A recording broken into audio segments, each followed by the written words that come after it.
అమ్మ మనం అత్తమ్మ పెళ్ళికోదామా, నాన్న ఎట్లా రానన్నాడు కదా. అయ్యే అట్లొద్దురా, మీ నాన్నని ఒప్పించి తీసుకొని పోదాం. మీ నాన్న లేకుండా ఎట్లా పోతాం? నాన్న గురించి నీకు తెలియదమ్మా. నేను పొద్దుగాల అత్తమ్మ పెళ్ళికోదాం నాన్న అని అడిగితే నా మీదకే కోపం వచ్చిండు. నానమ్మని చూడకుండా మస్తు రోజులు అవుతుంది కదా. నాకు వాళ్ళని చూడబుద్ధి అవుతుందిరా, కానీ ఏం చేద్దాం? ఎలాగైనా సరే మీ నాన్నని ఒప్పించి తీసుకొని పోదాం. ఇప్పుడే వస్తున్నావు అత్తమ్మ? ఇప్పుడే వస్తానే. నానమ్మ మంచిగున్నా, నువ్వు మంచిగున్నావా? బలి లేదా అయ్యాలా? ఇలా ఆదివారం. సరే కూసో అత్తమ్మ. ఎటు పోయిండే వీడు? బయటికి పోయింది ఇప్పుడే. సరే, నీతో నీవు ముచ్చట మాట్లాడటానికి వచ్చిన. బుజ్జి నువ్వు లోపలికి పోయే. చెప్పత్తమ్మా. అదానే, మన ప్రసన్నకు పెళ్లి పెట్టుకుంటుమి.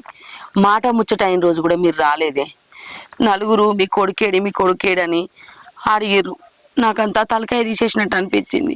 ఇప్పుడు పెళ్లికి రాకపోతే ఎట్లుంటుంది చెప్పే? అన్ని పనులు మీరే ముందటుండి చూసుకోవాలి కదా. నువ్వన్న వాంతో చెప్పే. ఆ రోజు మాట ముచ్చట అయిన రోజు కూడా ఇంటికి వచ్చి పతాకని చెప్పిపోతే కూడా రాలేదు.